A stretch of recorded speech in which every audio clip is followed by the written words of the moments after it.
Una estación muy especial. Llenamos de color el aire. GDS Radio Mar del Plata, la radio que nos une. GDS Radio Mar del Plata. Buenas canciones, entretenimiento, compañía.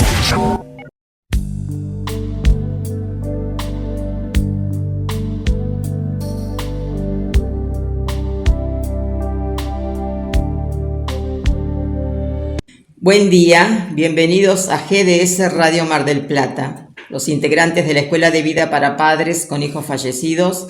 A través de este programa que se llama Dialogando con la Vida, queremos llegar a toda la comunidad para reflexionar sobre temas que nos ayuden a crecer como personas cada día. Estamos frente a los micrófonos, Susana Del Vito. Hola, muy buenos días, queridos amigos. Y quien les habla, Ana Buoso de Bretones. En la operación técnica nos acompaña Guillermo Daniel San Martino. Muchísimas gracias, Guillermo, por tu aporte y por acompañarnos, reitero, como todos los sábados. Esperamos el llamado de los oyentes para compartir la reflexión y también sus opiniones con mensajes de voz o escritos o por WhatsApp al teléfono más 54 223 424 6646. Reitero, mensajes de voz, escritos o WhatsApp al teléfono más 54 223 424 6646. La Escuela de Vida para Padres con Hijos Fallecidos es un grupo de ayuda mutua que convoca a los padres que viven la experiencia existencial más profunda, como es la muerte de un hijo, y a todas las personas que transitan la experiencia de la muerte de un ser querido. Nuestro marco teórico existencial es la logoterapia de Viktor Frankl. Es un grupo aconfesional, gratuito y abierto. Los integrantes o asistentes pueden entrar y salir cuando lo deseen. No es un grupo de terapia, pues no nos asisten médicos, psicólogos ni psiquiatras porque no somos enfermos a causa de la muerte de un ser querido. Nuestro lema es sí a la vida a pesar de todo e incondicionalmente. Nuestro próximo encuentro presencial se va a llevar a cabo el día 12 del corriente a las 20 horas en salones parroquiales de Nuestra Señora de Fátima, Güemes sin número entre Alberti y Rawson. Teléfonos fijos 0223 482 0964, 472 2966. 495 3255. Celulares a disposición, llamadas o WhatsApp, prefijo 0223 689 0647, 423 5933, 568 8205, 550 69 19. Aquellas personas que deseen adherirse a las reuniones virtuales a través del Zoom pueden comunicarse con Gaudencio al 2235 400 399. El próximo encuentro por Zoom se llevará a cabo el lunes 19 del corriente a las 20 horas. Nuestro correo electrónico escueladevida2002@outlook.com. Página web www.escueladevidamdq.com.ar. Facebook Escuela de Vida para Padres con Hijos Fallecidos. Nos pueden escuchar por internet www.gdsradio.com, www.cronosmdq.com o bien descargar la aplicación de la radio. Nos encontrás como GDS Radio en todos los sistemas operativos de tablets y celulares. Sábado 10 de agosto de 2024, programa 1174 de Dialogando con la Vida. Bueno, ahora, como todos los sábados, vamos a pasar los mensajitos del programa anterior. Gladys Emilce Castillo, del barrio de Constitución, nos dice: gracias a Dialogando con la Vida, que siempre nos invita a la reflexión y al pensamiento y nos enriquece.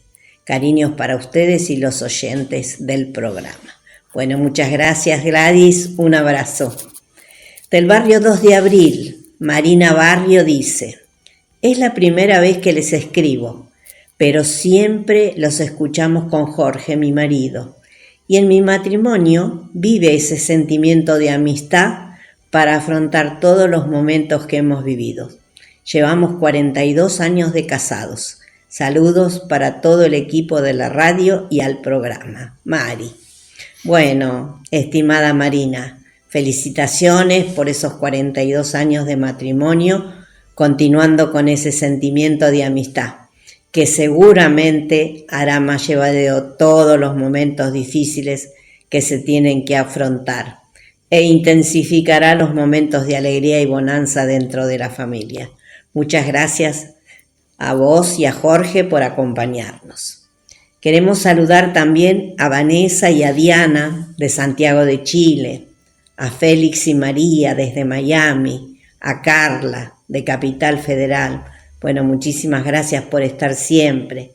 Agradecemos también a Adriana y a Patricia del Centro, a Jacqueline de Caracas, Venezuela, también a Berenice, Adriana y María Esther que nos acompañan desde México. Muchos cariños a Carla y Marcelo del Faro. También saludamos a Esther de Asunción de Paraguay, a Rocío de La Serena, Chile. Bueno, un agradecimiento profundo a todos por estar cada sábado con nosotros. Muchísimas gracias. Hay fechas a lo largo de cada año que están señalizadas, identificadas con programas que hemos ido realizando con algunos amigos invitados que siempre están a nuestra mano porque necesitamos compartirlo nuevamente con cada uno de ustedes, nuestros queridos oyentes. Hace pocos días se cumplió un nuevo aniversario del fallecimiento de nuestro amigo Elio Aprile y de su papá Pino, con diferencia de 1 año y 1 día entre el fallecimiento de uno y otro.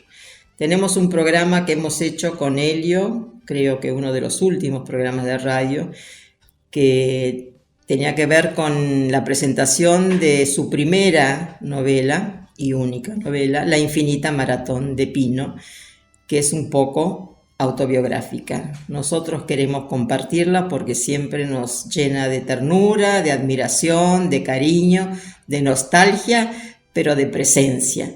Y en nombre de esa amistad que perdura, porque siempre lo mantenemos, digamos, lo tenemos al alcance de la mano, con los recuerdos, con las anécdotas y básicamente con sus libros, queremos compartir un inicio de este programa que realmente vale la pena ser escuchado, reflexionado y meditado y disfrutado.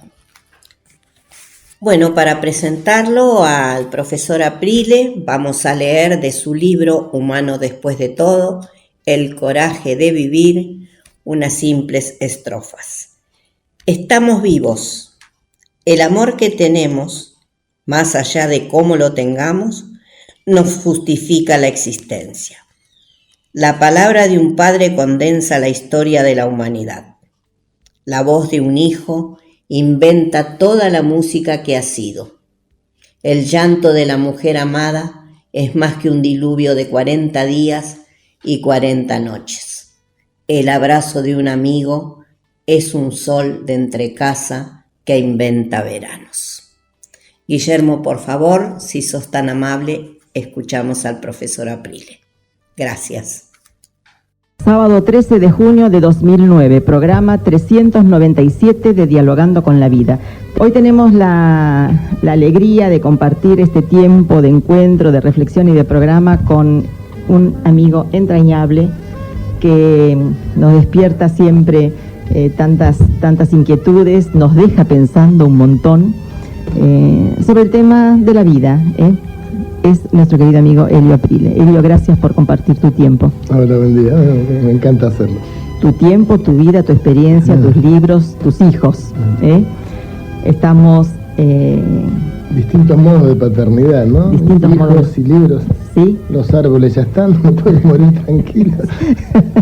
Pero hay tanta inquietud que No, después de la novela a la cual vamos a hacer referencia, ya hay otro libro, ya hay en camino, en talleres. Ya está en imprenta un último libro sobre poesía haiku, un estilo de poesía japonesa muy sintética, muy compleja, pero muy profunda. Me gustó mucho hacerlo, así que ya está, y además con la fortuna de que está ilustrado por 12 artistas de primera jerarquía, así que va a ser un lindo objeto estético más allá de la poesía.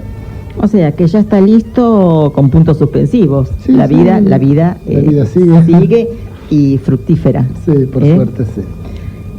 Yo tengo aquí en mis manos el último libro de Elio April, el libro 17, si no me equivoco, número 17, que es la primer novela. Ya comentamos algo la última vez que estuviste con nosotros, La infinita maratón de Pino.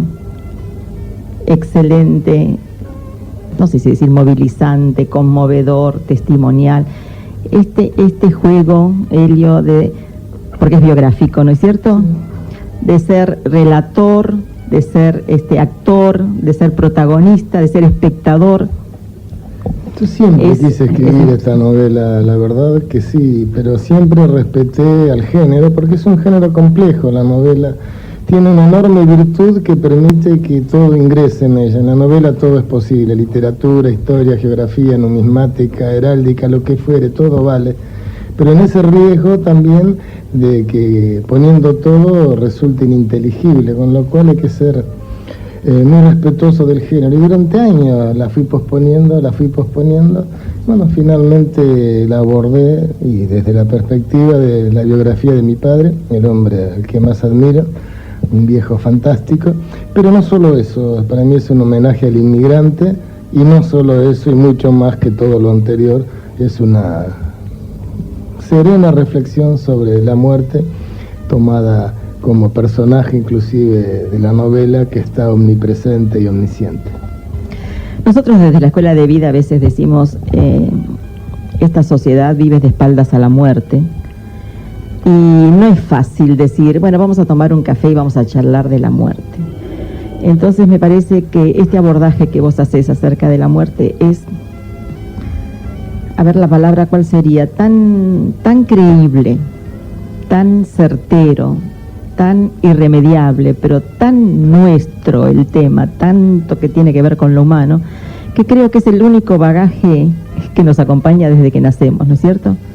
Los existencialistas suelen decir que el hombre es un ser para la muerte, cosa de la que a veces no nos damos cuenta. Es decir, el destino de la vida es un contrato a término.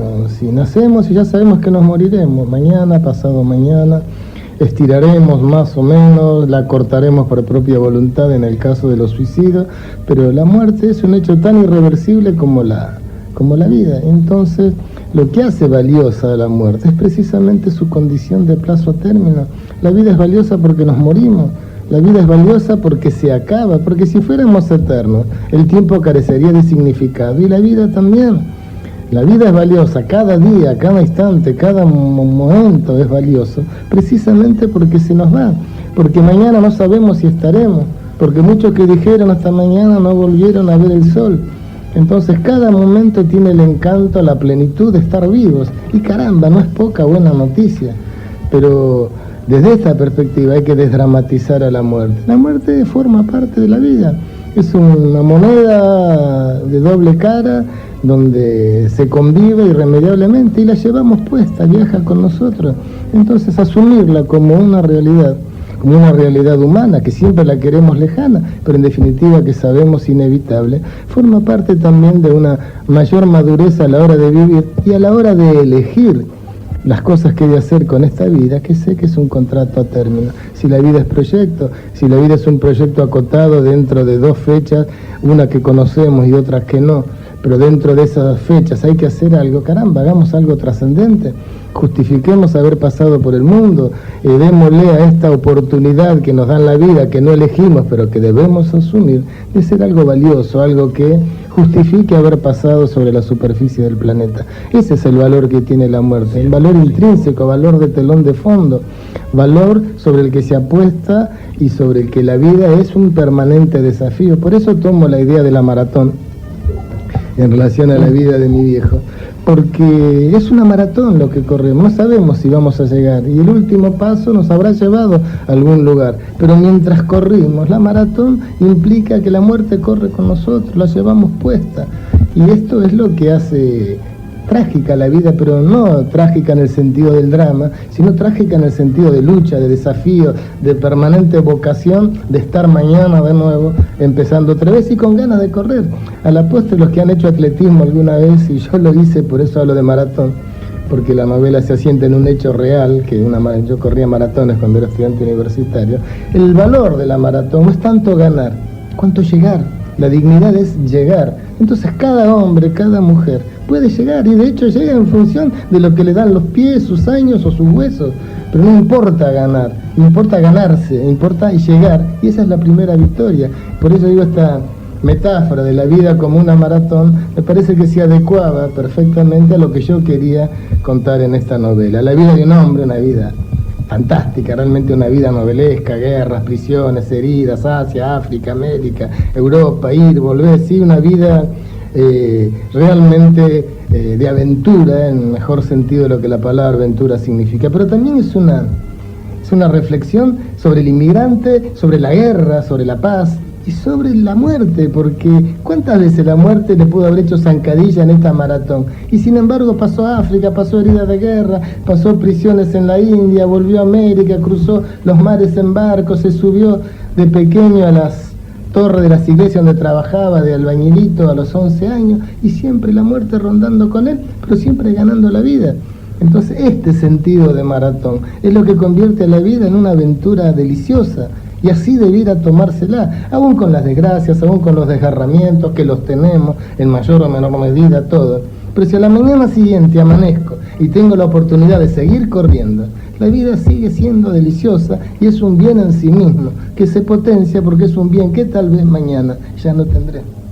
Elio, cuando nacemos estamos en la línea de largada en esta maratón, que significa transcurrir nuestra vida, el tiempo que se nos es dado, que no sabemos cuánto. Pero ¿cuánto nos quedamos únicamente en la línea de largada y duramos en lugar de vivir? ¿Cuántos no aceptamos este desafío? Bueno, esa es la vida extraviada, ¿no? Esa es la vida dilapidada, eso es la sobrevida, eso es durar, no vivir. Duran las cosas, la vida humana no es duración, la vida humana es trascendencia, la vida humana es proyección, la vida humana es hacer algo más que durar o sumar años. Por ello, las sociedades contemporáneas, sociedades masificadoras, alienadoras, son sociedades que cometen crimen de lesa humanidad. La masificación de los modos en que sea, a través del consumismo, a través de la idiotez de las religiones o de las políticas o de lo que fuera, el modo en que la gente se idiotice y renuncia a su propia capacidad crítica de poder pararse frente al mundo, es un modo de matar la sustancia de la vida humana. Podrán vivir 100 años, pero no habrán sentido la experiencia de estar vivo un solo día. Y a veces, especialmente cuando hay situaciones límites, hay situaciones en que uno no sabe afrontar esa pregunta tremenda que nos hace la vida. Quisiéramos que el mundo se detuviera, que el movimiento se detuviera, dejar de correr esta maratón, y sin embargo yo digo, por suerte no se detiene, y tengo que resolver. Es que no hay que desear que se detenga el mundo. Lo que hay que tener es la tranquilidad espiritual para poder detenerse uno y mirar cómo es el mundo en movimiento con nosotros desde afuera. Y ahí es cuando aparecen las grandes posibilidades de la verdad. Es decir, el arte, la ciencia, lo místico, son gestos humanos que solo sobrevienen cuando el hombre es capaz de sustraerse, no que separe el mundo, es él quien se detiene, es él quien encuentra dentro de sí la capacidad de abstraerse, es decir, de quedar afuera del planeta y desde esa posición entender lo uno y lo otro, entender que él es un ser que está lanzado en un mundo donde algo tiene que hacer, donde hay una misión humana. ¿Cuál es la misión? ¿Cuánta gente se pregunta y debiera hacerlo? Y esta debiera ser, creo yo, el eje de todo proceso educativo. Preguntarse cuál es mi misión en la vida. ¿Qué es lo que voy a hacer? ¿Para qué estoy acá? ¿Soy lo que quieren que otros hagan?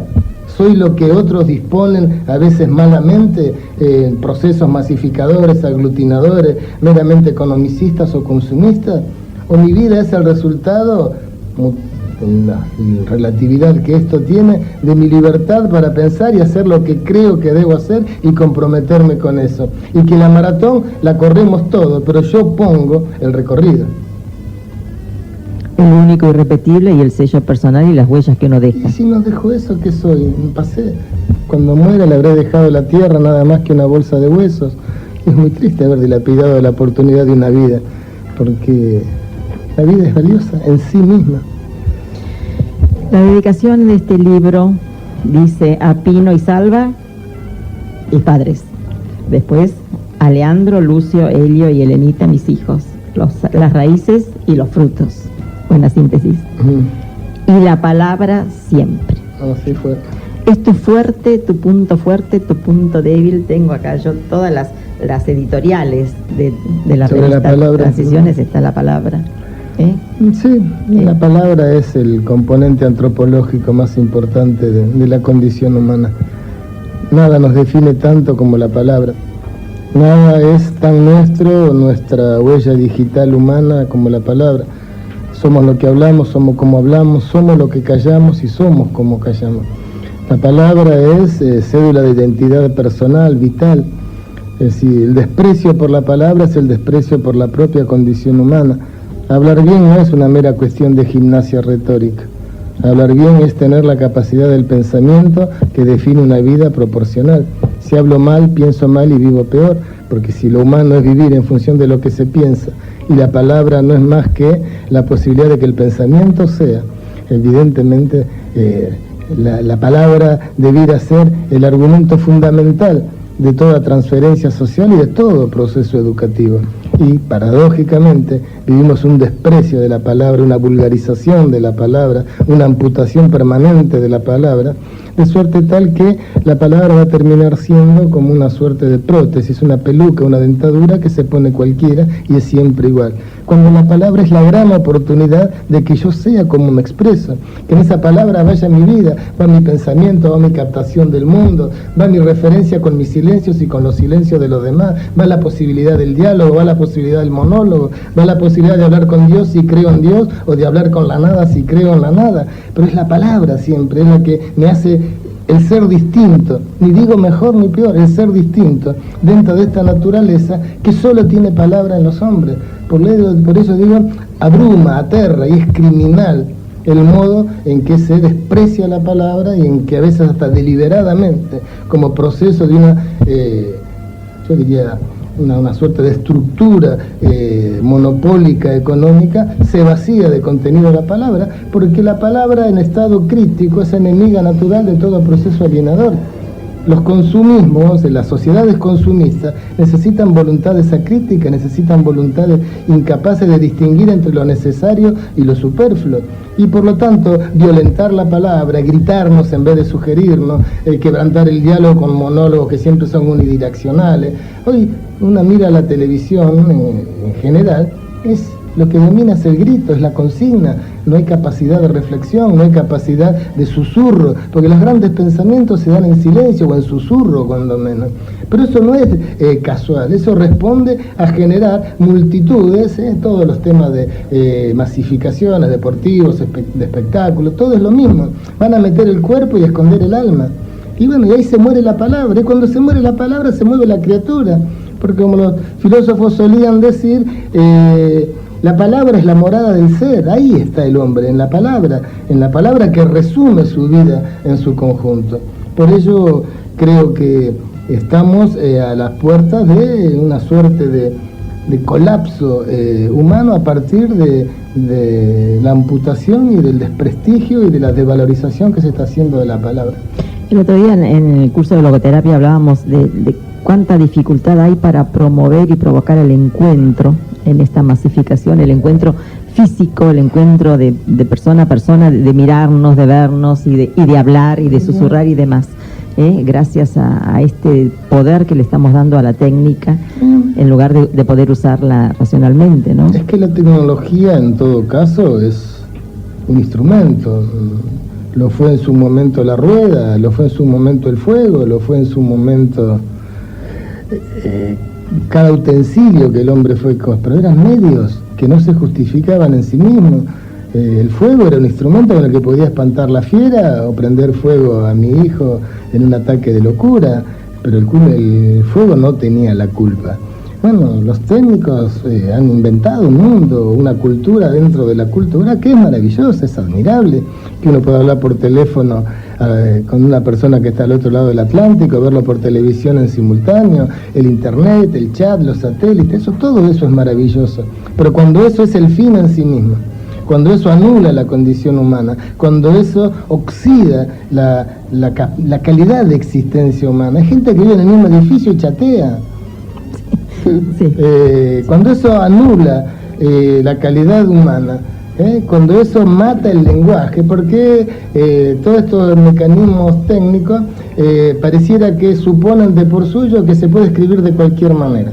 Entonces se pierde la calidad expresiva, se pierde la metáfora, se pierde el adjetivo, se pierde el matiz de decir las cosas que en el mundo son, y todo termina siendo un lenguaje casi matemático, casi universal, donde no hay identidad. Esto lo puede haber escrito cualquiera, y no somos cualquiera, somos personas únicas, irrepetibles, que a través del lenguaje podemos dar el más claro testimonio de aquello que somos. Por eso digo, fantástica la técnica, pero cuando la técnica mata al humano, ¿para qué nos sirve?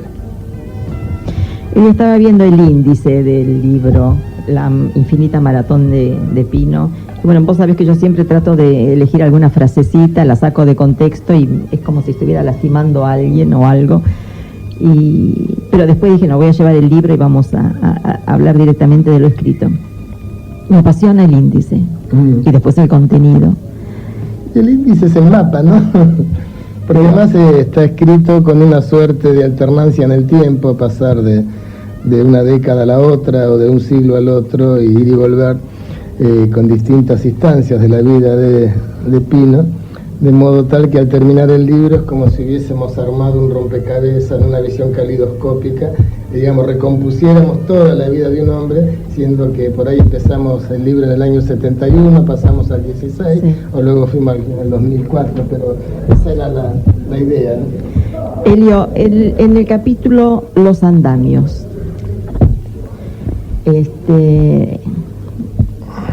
leo, no me gusta este trabajo de peón. Mis sueños tienen corazón de libros, aroma de aulas, sabor de pensamiento. No me gusta, pero lo hago del mejor modo posible. Y acá empezamos con los valores, ¿no? Desde siempre, en las costumbres de mi casa, el trabajo ha sido una consigna inviolable. La honradez, la dignidad, etcétera, etcétera. ¿Cuántas veces hemos escuchado, a lo mejor yo he dicho, educar en valores, tenemos que aprender los valores, delegar los valores, transmitir los valores? Es que la educación es eso, sí, educar en valores es una frase redundante. Educar es transferencia de valores, es despertar conciencia de valores. En cada disciplina transfiero el valor de la verdad, de lo justo, de lo belloso, de lo sagrado. Toda transferencia educativa es transferencia de un valor. Por lo tanto, es redundante y a veces hasta una moda bastante usual ahora escuchar hablar de educación en valores como si se hubiera inventado algo nuevo. La educación nació siendo transferencia de valores, porque cada sociedad se perpetúa a través de la educación en aquellos que educa, en los valores en que esa sociedad cree. Por lo tanto, si el valor de los espartanos era la guerra, cuando educaban a sus hijos, los educaban en valores, sí, claro, era obvio, los preparaban para la guerra. Es decir, que el valor era lo que determinaba el proceso de transferencia de una educación, cualquiera esta fuese, teniendo en claro también, y abriendo la puerta del derecho a la rebeldía, que siempre quien escribe los programas educativos los escribe en función del poder que detenta, y por lo tanto nadie va a educar creando programas educativos que pongan en riesgo el poder de aquel que maneja el sistema educativo.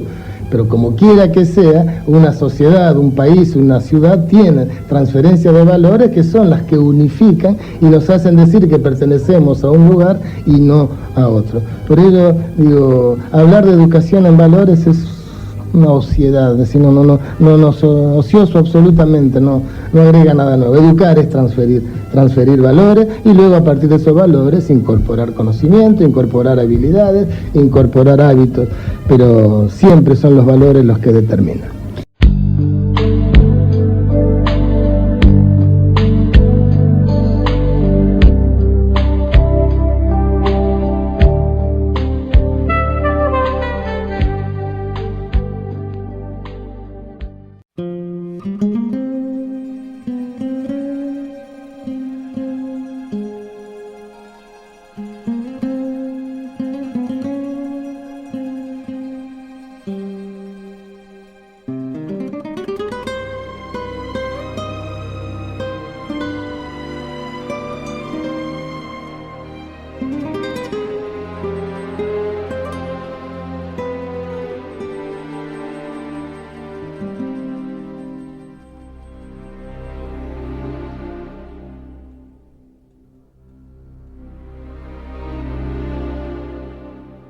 Brucia la luna in cielo e io brucio d'amore. Fuoco che si consuma come lume cori. L'anima che ancilla addolorata non si dà pace chi sta in amala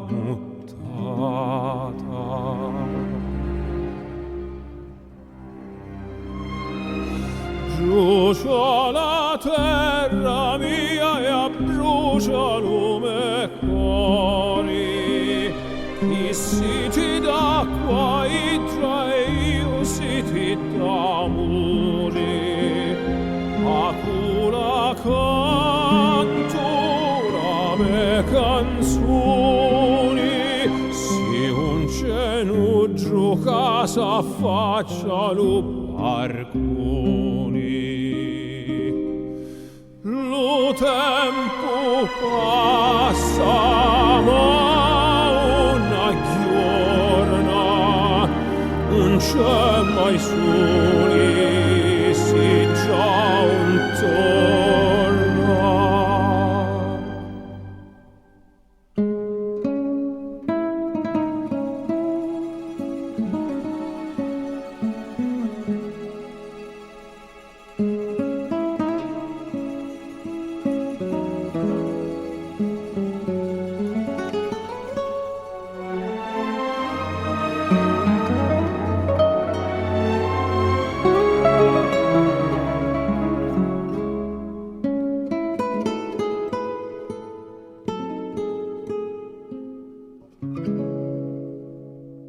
Lo tempo passa ma una giorna non c'è mai soli si già un torna brucia la terra mia e abbrucia lume cori.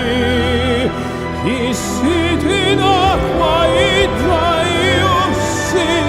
d'amore, acula cantora me canzoni, se un cenu gioca s'affaccia.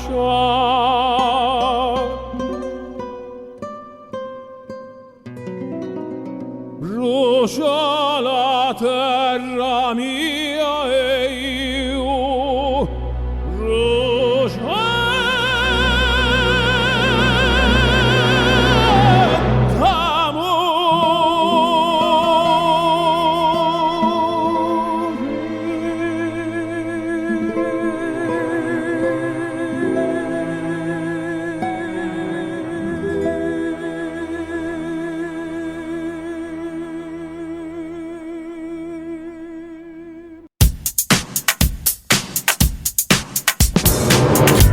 494-1010. Viaje con Servitaxi. Comodidad, seguridad y puntualidad. Aceptamos tarjetas de crédito. Descarga la aplicación. Encontranos como Servitaxi Mar del Plata. Servitaxi, sinónimo de servicio. 494-1010.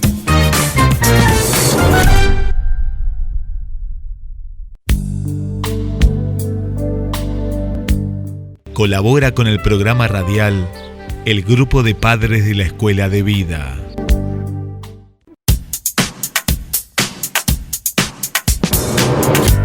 ...494-1010... Viaje con Servitaxi. Comodidad, seguridad y puntualidad. Aceptamos tarjetas de crédito. Descarga la aplicación. Encontranos como Servitaxi Mar del Plata. Servitaxi, sinónimo de servicio. 494-1010.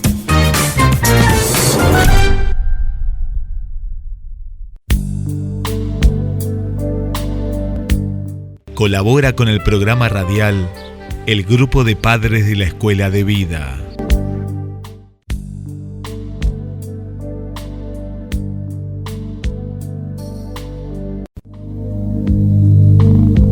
Estamos otra vez en contacto con nuestros oyentes. Anita, ¿hubo llamados? Sí, llamó Susana, que manda saludos especial para el doctor Aprile. Y bueno, dice que es tan claro lo que habla, lo que explica, que no tiene necesidad de hacer ninguna pregunta. Bueno, muchas gracias. Elio, en un capítulo, me parece que es en el capítulo de las paradojas, si no me equivoco, se habla del joven que está en la disyuntiva de decirle a su papá albañil que tiene pensado un futuro como la idea de mi hijo el doctor, de todo inmigrante, de un futuro como profesional, abogado, médico, arquitecto. Digo, está en la disyuntiva, en la gran crisis de adolescencia, de decirle, no voy a estudiar ninguna de esas carreras, sino quiero estudiar filosofía. Sí, eso es bien autobiográfico, claro, porque, como decías vos, y aquella ya casi consagrada imagen de mi hijo el doctor de Florencio Sánchez, ¿no? El inmigrante proyectaba en su hijo sus propias frustraciones y por lo tanto quería triunfar aunque fuera a través de su hijo, y la famosa aspiración de que ese apellido tuviera un prestigio que tal vez la llanura del oficio que ellos habían sostenido no tenía. La chapa en la puerta de casa, doctor, ingeniero, arquitecto. En el caso de mi viejo albañil, él siempre imaginó que yo estudiase alguna de esas carreras técnicas como arquitectura o ingeniería, maestro mayor de obra, algo que tuviera concomitancia con su oficio y con el oficio que yo sostuve muchos años, porque yo trabajé muchos años con papá de peón de albañil.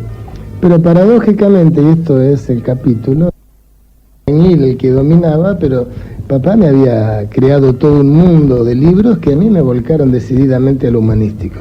Cuando terminó la secundaria había que decirle al viejo qué era lo que había decidido. Y papá, cuando teníamos que hablar de cosas importantes, hablaba en plural. Entonces decía, ¿qué vamos a estudiar? Y bueno, no, todavía no sé, yo ya estaba anotado en la Universidad Católica, estoy hablando del año 67, ya había juntado el dinero, había pagado la inscripción y todo, y empezaba en 15 días las clases. Me acuerdo ese verano del 67, y una mañana irreversible hubo que decírselo. Estaba, me acuerdo, yo abajo haciendo un pastón de cal, el viejo en el andamio, y como ahí, nos anotamos, ¿qué vamos a estudiar? Ya me anoté, papá. Bueno, ¿y qué vamos a estudiar? Y bueno, llegó el momento, crisis, conflicto, angustia, desazón, porque para mí era un hecho consumado. Y lo hubiera sido de todas maneras, pero la tristeza mía era que tal vez no hubiera tenido el acompañamiento de él. Y bueno, le dije, papá, me anoté para estudiar filosofía. Y esa imagen me va a acompañar el resto de mi vida. Se sacó el birrete de papel que se hacía en los albañiles con papel de la bolsa de cemento, lo tiró sobre una pila de ladrillo, dejó caer la cuchara en el balde y me dijo la frase más linda que escuché en mi vida. Es lo último que yo hubiera querido para vos. Pero si a vos te gusta, a mí también. Y eso es la gratitud eterna que yo tengo para este hombre que acompañó a pesar de que no era lo que le gustaba a él. Digo, respetó, no violentó mi vocación. Me dejó ser lo que yo quería y sentía que debía ser, aunque esto no coincidiera con sus intereses. No es común encontrar en los padres esto. No es común que no exista esa presión permanente para medir la vida del hijo o en función de una resolución económica a futuro, como si eso fuera la gran salvación de la vida de la gente, o en función de sus propias frustraciones, o en función de la continuidad de lo que ellos hicieron y que durante muchos años fue casi tan transferible como el apellido, generaciones y generaciones, el padre fue herrero, el hijo herrero, el nieto herrero, o albañil, o lo que fuere. Bueno, en algún momento había que entender que no necesariamente transferimos apellidos y vocaciones. Bien, y esta es la sencilla lección de un hombre sencillo pero sabio, con lo cual siempre yo planteo la diferencia que hay entre el erudito y el sabio. Hay gente muy erudita capaz de repetir de memoria la biblioteca de Alejandría sin una gota de sabiduría, y un hombre que ha leído 0 libros y que tiene sabiduría en cada una de las palabras que dice. Me quedo con el sabio. Ahora, siempre tomamos como referencia lo de antes, ¿te acordás? Antes las cosas eran de otra manera, los sucesos acaecían con más lentitud, había tiempo para pensar, pero hablando de la relación padres e hijo, era más dura, era más vertical, y sin embargo, bueno, tiene que ver con los valores, ¿no? Sin embargo, había diálogo y había, en este caso concreto, tener en cuenta al otro para que hiciera su propio proyecto de vida. Eran más áridas las relaciones, evidentemente. No había ese nivel de confianza que hoy uno puede tener con sus propios hijos, pero dentro de esa dureza, dentro de esa sequedad, dentro de esa parquedad, que uno ahora lo mira a la distancia, a veces dura relación, uno se daba cuenta de que había modelo, de que había ejemplo, ¿no? Y bueno, entonces la transferencia del valor, la honradez, el valor de la palabra, el esfuerzo, el trabajo, uno no lo veía en el discurso, lo veía en la vida cotidiana. Así, mi viejo era eso, era un tipo honrado, era un tipo que trabajaba, un tipo que tenía palabra, un tipo que privilegió lo de ser buena gente por sobre cualquier otra cosa, un tipo que tuvo conciencia cívica, porque aún condenándonos muchas veces a pasar alguna privación, siempre quiso tener los impuestos pagos al día, nunca quiso tener deuda. Es decir, uno aprendió en ese ambiente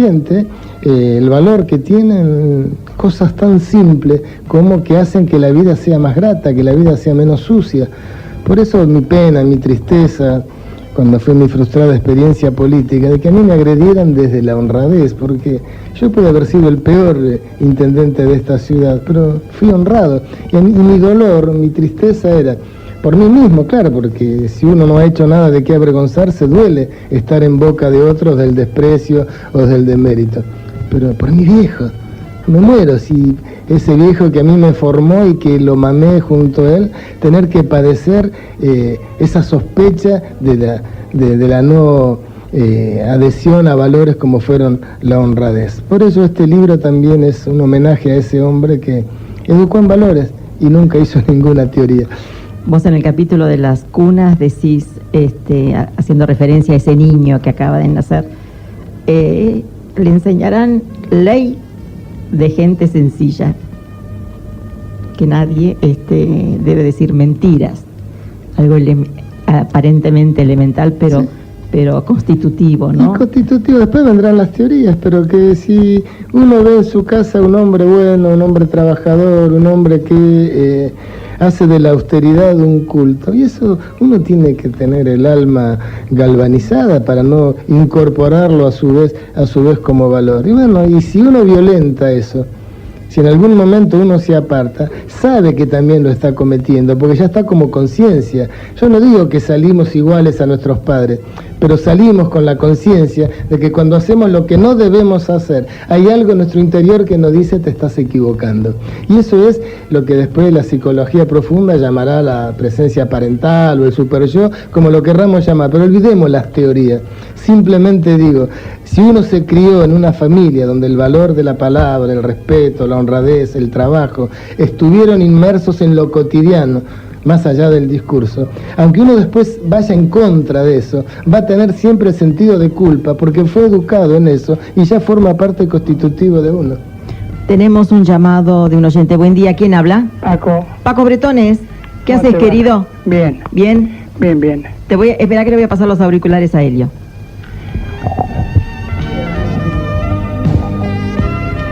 Hola Paco, buen día. Buen día, Helio. ¿Cómo estás? Bien, bien. He leído con mucho interés tu libro, La historia maravillosa de Pino, tu padre, a quien ciertamente yo digo que podés estar, como vos decís, orgulloso de él.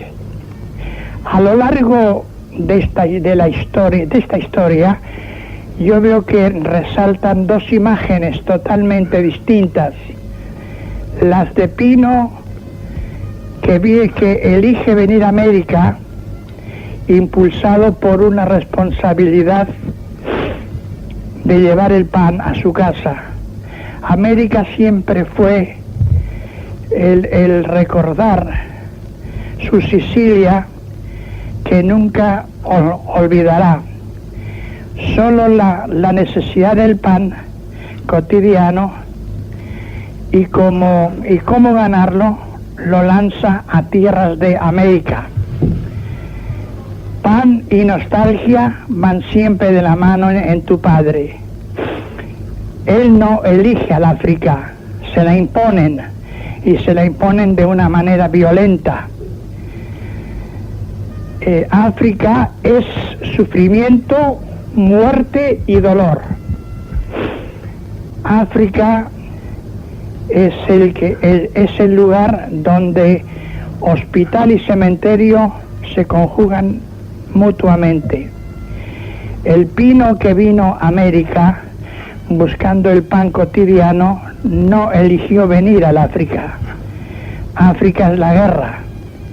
Pino es un hombre de encuentro, de solidaridad, de amistad y de paz.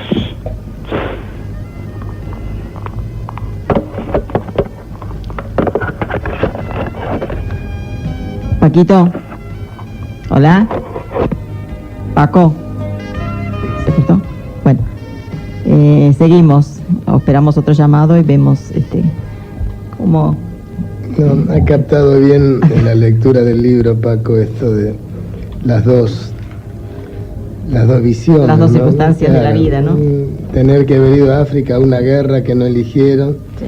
haber tenido que participar de la más absurda de las actividades humanas, matar o morir, por algo que no defendía nada absolutamente, era la conquista de Abisinia de parte del régimen fascista de Mussolini, una guerra de colonias, una guerra de abusos, una guerra de destrucción, una guerra de violencia. Y la otra elección, sí, América, después de una segunda guerra que le tiene a Italia como perdedora, volver al pueblo, encontrar todo destruido, la miseria, el hambre, y bueno, y asumir la aventura, hay que asumirlo, ¿no? Una vez lo ha vivido tan fácil. Yo nací en marzo del 49. En mayo del 50 mi papá estaba en América. Un año. Menos. Y aquí vino y estuvo un año solo. Y compró un terrenito, hizo su casa. Recién ahí se sintió en la dignidad de poder traer a su mujer y a su hijo. Y nos trajo. Es decir, son modelos de vida de los que hay miles, pero que no los honramos. Donde pareciera ser que hoy nos lo tienen que dar todo. Esta cosa de la molicie, de esperar que otros nos lo den. Jamás se le ocurrió a mi viejo esperar que el Estado le regale una casa, que el Estado lo mantenga, salir a... No, solo se le ocurrió trabajar, y trabajar de día y de noche, y no es una imagen. trabajaba de día para ganar el dinero y de noche para terminar la casa. Lo he visto quedarse dormido con un fratacho en la mano a las 3 de la mañana, después de haber trabajado 10 horas en la obra, 4 horas en la casa, y a la mañana siguiente a las 5 levantarse de nuevo para ir a trabajar. Digo, hemos perdido este sentido del esfuerzo como argumento de virilidad, en el mejor sentido de virilidad, de cosa de hombre, de cosa de empeño y de esfuerzo por cambiar la naturaleza propia y la naturaleza en la que se vive. Y hoy no, hoy la molicie ha ganado todo. Yo trabajé muchísimo en mi vida, Ana, muchísimo. Desde peón de albañil, vendí nafta en tienda a los gallegos, fui en Fanje y Compañía, fui empaquetador en tienda a los gallegos, fui empleado municipal, fui intendente, hice 1000 trabajos, pero no trabajé ni la mitad de lo que trabajó mi viejo, ni la mitad. Y mis hijos no trabajaron ni la 10ª parte de lo que trabajé yo. Nadie quiere que sus hijos repitan sus esfuerzos y sus sacrificios, pero no puedo dejar de leer en esto que según avanzan las generaciones se extravía el sentido de virilidad en cuanto al esfuerzo por cambiar las cosas. Y creo que eran mejores nuestros padres que nuestros hijos. Y en esto se explica buena parte también de las decadencias de muchas sociedades. Mi papá siempre decía cuando escuchaba con frecuencia gringos de mierda, hay que decirlo. Decía, gringos muertos de hambre. Sí, decía, a mí en el puerto no me esperaron con bolsas de trigo, maíz y papas, tuve que ir yo a buscar. La dignidad del trabajo. Pero además venían con eso, Ana, por esto de la otra parte del libro que para mí es sustancial. Es el reconocimiento al inmigrante. No vinieron a robar, no vinieron a pedir nada. Una mano atrás y una adelante. Mentira, las dos adelante y para trabajar.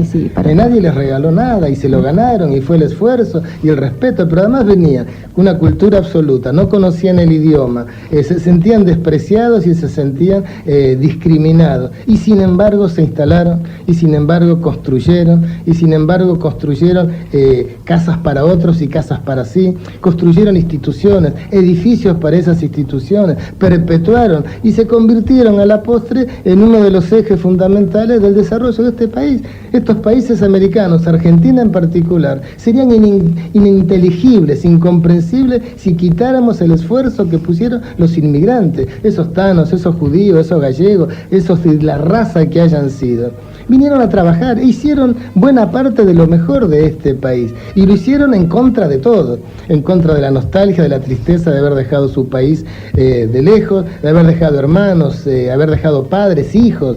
Lo hicieron en contra del desprecio de los que los recibían hostilmente. Lo hicieron en contra de culturas distintas. Lo hicieron en contra de un idioma ignorado. Y sin embargo se instalaron.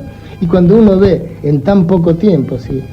La historia de la humanidad se mide en miles de años, uno lo mide en decenas de años, cómo esos hombrecillos sencillos, oscuros, trabajadores, terminaron siendo el esqueleto de una sociedad que todavía no los ha reconocido lo suficiente, y particularmente a las mujeres de esos hombres, a las que les debemos un enorme gesto de reconocimiento, porque siempre fueron el telón de fondo, porque nunca participaron del aplauso cuando había que salir al escenario, porque siempre se quedaron en casa siendo el sostén de lo que nunca ellas pudieron disfrutar más que como acompañantes. Y creo que cuando hablamos de los inmigrantes hay que hablar de las inmigrantes también. Elio, ¿por qué nos cuesta a nuestra generación ya de padres, algunos los que transitamos los 50, 60 años, ser coherentes, tener esa coherencia en lo que decimos, en lo que hacemos para que nuestros hijos puedan tener la misma oportunidad que hemos tenido nosotros con respecto a nuestros padres?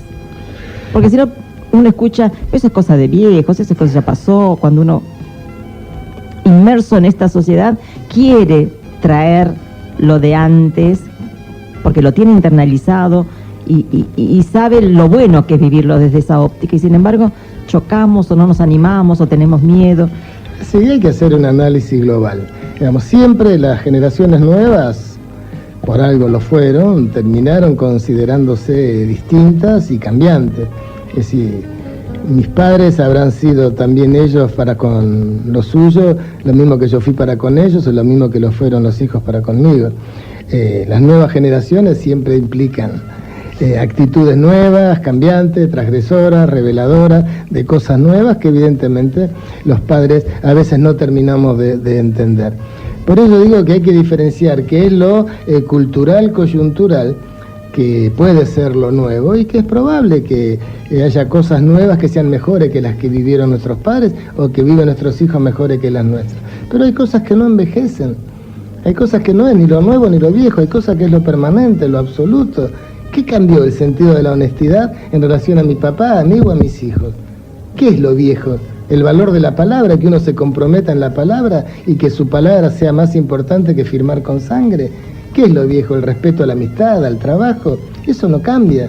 Podrá cambiar si tenemos relaciones sexuales antes o después, si nos emborrachamos más jóvenes o más viejos, si vestimos distintos, si escuchamos otra música, si los Beatles son mejores que Enrico Caruso, pero son cuestiones generacionales. Pero el sentido de la belleza, el arte como ejemplificador, la poesía como modo de entender al mundo de otra manera, esas cosas universales, eso no cambia.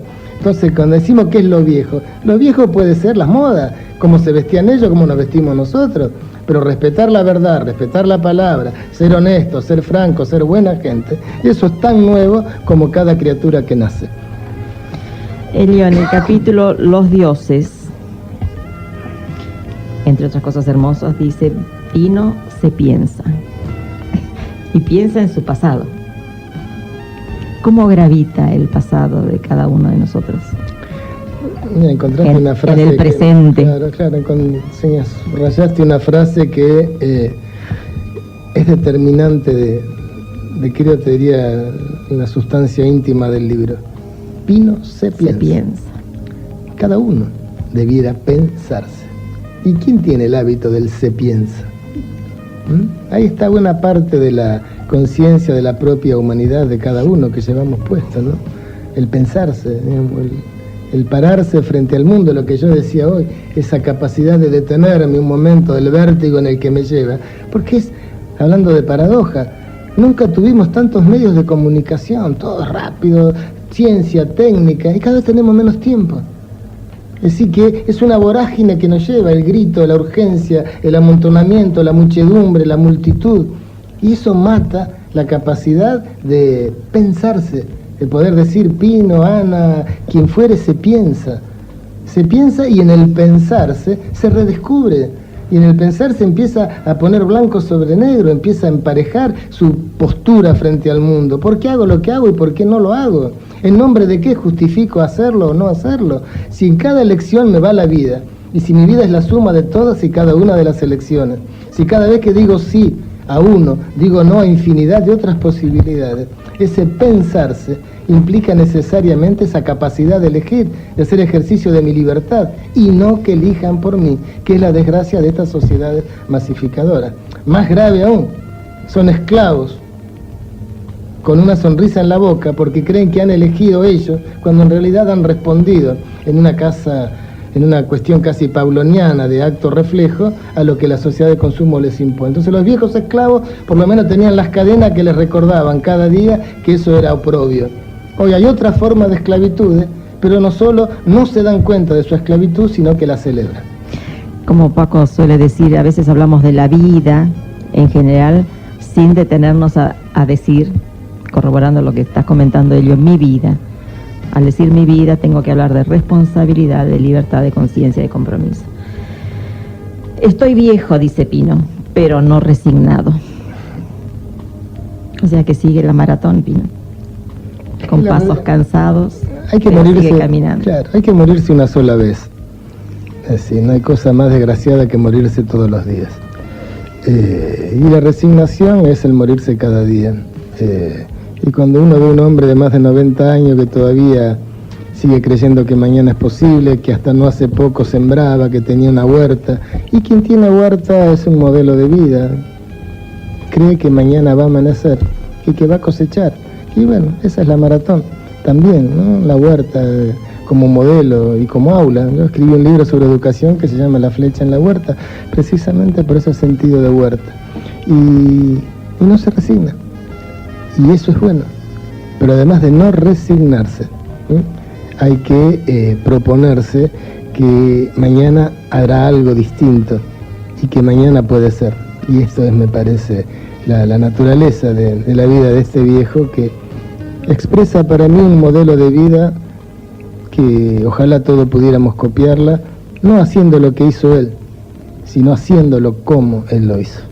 Además, todas las personas queridas que lo rodean, vos, tus hijos, sus amigos, otros, Salva, su esposa, son, digamos, privilegiados en compartir esta experiencia de vida y en poder mamar de la fuente original tanta enseñanza de vida. Sí, va a ser difícil imaginar el día después que no esté, ¿no? Uno se vive preparando para eso.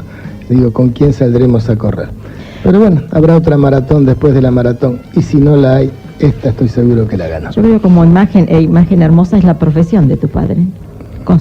Construir, levantar, albañil, amalgamar, levantar. A veces se cayeron los ladrillos, se volvió a levantar, la construcción de la propia vida. Fíjate que no es casual, yo amo a un poeta que es Miguel Hernández, entrañablemente lo amo, me desgarra leer a Miguel Hernández, y uno de sus últimos poemas, cuando ya estaba en la cárcel y sabía que no saldría y que moriría, termina muerto de tuberculosis, en uno de los últimos poemas, él no fue albañil, él fue pastor de cabras, él habla del albañil que quería levantar. Es decir, él fue un albañil, tomó la metáfora del albañil como esa cosa que construye y que levanta. Sí. Ojalá que tengamos esa imagen presente, sí, para ir siempre construyendo. Que dedico el libro digo la historia de un hombre bueno, ¿no? Y en verdad eso fue Pino, un buen hombre. Bueno, seguir haciéndolo, a través de su hijo, de sus nietos, de su gente querida y de tantos amigos tuyos que aprendimos a quererlo. Elio, gracias por estar con nosotros en esta mañana de sábado. Invierno diría Elio, ¿no? Invierno.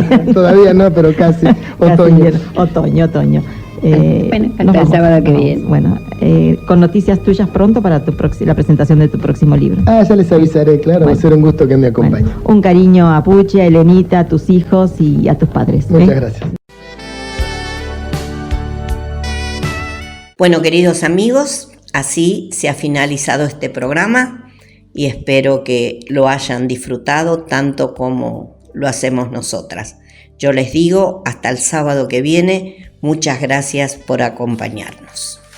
Indudablemente que muchos de nosotros nos hemos sentido reflejados e identificados con algunos de los conceptos de las vivencias de Elio. Nos llena de alegría, de satisfacción hacer estos programas, haberlos hecho, Susana, y seguir compartiéndolos con nuestros oyentes. Hasta el sábado que viene a las 12 del mediodía. Muchas gracias.